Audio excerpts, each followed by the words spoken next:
Vlad III, known to history as Vlad the Impaler or Vlad Dracula, was one of the most notorious figures of the 15th century. Born into a world of political intrigue, warfare and betrayal, he would come to embody the ruthless, bloodthirsty ruler in the collective memory of Europe.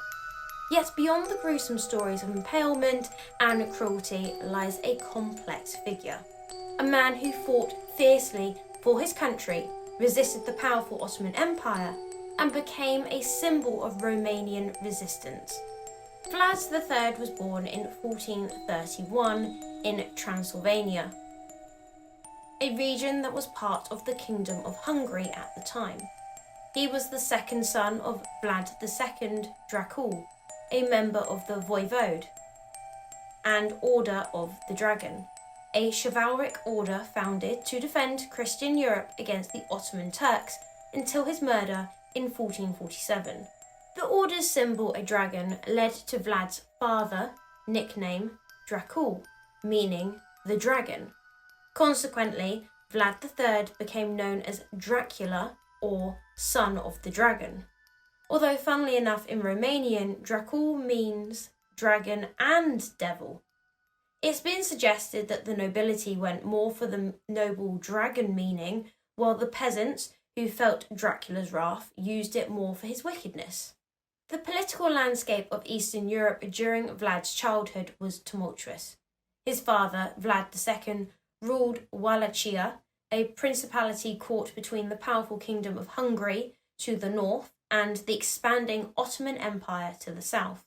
His father was under constant threat of an Ottoman invasion after Constantinople fell to the Turks in 1453.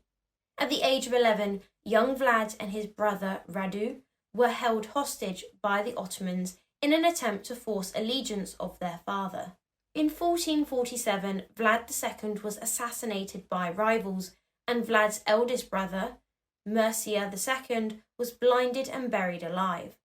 Vlad the Impaler, or Vlad III, would go on to reign over Wallachia intermittently during the autumn of 1448, then again in April 1456, through to July 1462, and then finally from 1476 till his death, which is thought to have been the December of that year. It would be during this time that he would earn the nickname Vlad the Impaler. For the next 8 years, Vlad lived in exile, during which he honed his skills in warfare and political strategy. He forged alliances with powerful leaders, including John Hunyadi, the regent of Hungary, which is also the guy who put the hit on Vlad's dad. You what? Oh, and did I not mention that in 1456, with Hunyadi's support, Vlad managed to reclaim the Wallachian throne? This marks the beginning of his most infamous period of rule. Vlad's reign as voivode of Wallachia was defined by his brutal methods of maintaining power and defending his lands from external threats. His most notorious practice was impalement. I'm not going to describe that, you should all be smart enough to know how that works, hence why he got the nickname Vlad the Impaler. Vlad employed impalement on a massive scale, using it on both men and women. The most famous account of his cruelty comes from June 1462 during the battle against the Ottoman Sultan Mehmed II, as the Turkish army approached the city of Targoviste. They met a gruesome sight. I'm just going to quote what the History Extra website wrote because I don't think I would do it justice. Across roughly 1 mile, 23,844 captives have been impaled in a semicircle. In the intense summer heat, the stench of death alone was unbearable, except to the birds of prey feasting on the living and dead, or nesting in older skulls and carcasses. The sight reportedly struck such fear into Ottomans that they retreated. Despite this horrendous account, Vlad is not the only person to have implemented impalement. Authors Raymond McNally and Radu Florescu have pointed out that it was also used during the Wars of the Roses. However, it was Vlad who earned the nickname down to the sheer amount he committed. It is thought that Vlad killed between 40 to 100,000 people via impalement in 6 years. Oh, look at that. I've been impaled. However, Vlad's cruelty was not reserved solely for his enemies. He was known to be equally ruthless with his own people, particularly the boyars, whom he saw as a potential threat to his own rule. Upon ascending the throne, Vlad sought to consolidate his power by eliminating the boyars who had conspired against his father. After returning to power in 1456, so this is in his second reign, he forced the nobility, both men and women, to rebuild Castle Dracula from its ruins. In one famous incident, Vlad invited hundreds of boyars to an Easter feast, only to have them arrested, impaled, or forced into hard labour to build his fortress at Ponari, better known as Castle Dracula. Boy, that escalated quickly. He began by impaling the elderly aristocrats who were deemed unfit for heavy labour, and due to its dangerous location and the labour needed to build such a fortress, it is thought that the construction alone claimed many lives. Although impalement was his signature move, he wasn't limited to just one method. On one occasion, he was insulted as the Italian ambassadors kept their skull caps on in his presence. So that they never forgot this rudeness again, he nails their caps to their heads. Say what? Then there was the time he invited groups of old, sick, poor, lame and blind people to a feast. He locked his guests in the dining hall and then burnt them alive. I mean, that really got out of hand fast. It jumped up a notch. It did, didn't it? Both men and women suffered under his brutality and cruelty. In fact, McNally and Florescu have speculated that the extreme nature of his misogyny might suggest he was impotent. Vlad's reign was marked by continuous warfare, primarily against the Ottoman Empire. The Ottomans, under Sultan Mehmed II, posed a constant threat to Wallachia's independence. Vlad refused to pay tribute to the Ottomans, a decision that led to several military confrontations. In 1462, Vlad launched a daring night attack against the Ottoman camp, aiming to assassinate Mehmed II. Though the assassination attempt failed, the attack caused significant chaos and inflicted heavy casualties on the Ottoman forces. This victory, however, was short-lived. Vlad's own brother, Radu, who had allied with the Ottomans, led a campaign to dethrone him. By the end of 1462, Vlad was forced to flee to Hungary, where he was imprisoned by King Matthias Corvinus, ostentatiously for misappropriating funds intended for a crusade against the Ottomans. Vlad spent the next 12 years in captivity, during which time his legend continued to grow. Despite his imprisonment, he maintained some degree of influence and eventually secured his release. In 1476, with support from Hungarian and Moldovan forces, Vlad made one last attempt to reclaim the Wallachian throne. Vlad's final reign was brief, lasting only a matter of months.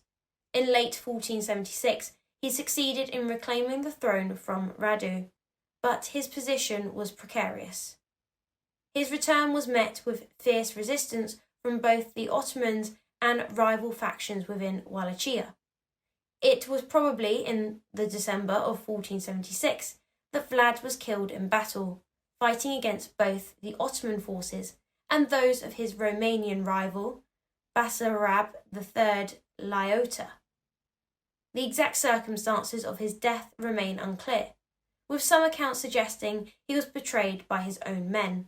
It is said that a Turk was hired to pose as one of his servants and attacked Vlad from behind, and he was beheaded. His head was reportedly carried back to Constantinople, and it was spiked as an act of revenge. Vlad's torso was found in a forest near Bucharest, and it was carried into their crypt on the island monastery of Snagov. He created a reputation for himself as a great lone defender of European Christendom. However, contemporary Russian observers saw him as quite the opposite, a heretic in fact. Therefore, some speculated that his corpse would not rest in his grave, and this, along with the next story, gave way to the legend of the vampire Count Dracula. Just like Elizabeth Bathory, Vlad did not drink blood. His vampiric origins can be found in an account of him burning a Transylvanian suburb, where he had his captives impaled. Shock. Vlad then watched as his men cut off their limbs while he sat and ate. Talk about dinner and a show. It is here we are told that he dipped his bread in the blood of the victims, since watching human blood flow gave him courage. So he technically used blood as a condiment. I think I'll stick to ketchup, thanks. This only helped embellish his legacy. Like the infamous and sadistic Elizabeth Bathory from nearby Hungary, Vlad's grotesque and almost theatrical acts of cruelty were so extreme that legends of him drinking blood quickly became ingrained in the popular imagination. Similarly, Bathory was rumoured to bathe in blood to rejuvenate her skin, though, as biographer Tony Thorne has noted, this may be one of the few horrifying acts that the so-called Countess Dracula did not actually commit. If you want to learn more about Elizabeth Bathory, I have 2 videos on her, so go check them out. Vlad the Impaler's legacy is a complex and contested one. To many in Eastern Europe, particularly in Romania, he is regarded as a national hero, a fierce defender of his homeland against Ottoman domination. His brutal tactics, while horrifying by modern standards, were seen as necessary measures to maintain Wallachian independence in a time of constant threat. In Western Europe, however, Vlad's reputation was shaped largely by the accounts of Saxon merchants and other enemies who portrayed him as a monstrous tyrant. These stories, filled with gruesome details of impalement and torture, spread rapidly through printed pamphlets and became the foundation of his terrifying legend. It is from this dark legacy that Bram Stoker drew inspiration for his 1897 novel Dracula. While Stoker's Count Dracula shares little in common with the historical Vlad beyond the name, the association between the two has cemented Vlad the Impaler's place in popular culture as one of history's most infamous villains. Vlad the Impaler remains a figure of enduring fascination, a man whose life straddles the line between history and myth. His ruthless methods and relentless pursuit of power have left an indelible mark on the history of Eastern Europe, while his transformation into Count Dracula has ensured his place in the global imagination. Whether viewed as a national hero or a bloodthirsty tyrant, Vlad the Impaler's story continues to captivate and horrify, a reminder of the dark complexities of power, legacy, and memory. And that's it for today's video, guys. I hope you enjoyed this video. If you did, make sure to leave a like and a thumbs up, and subscribe to the channel if you haven't already. And until the next one, have a wonderful day.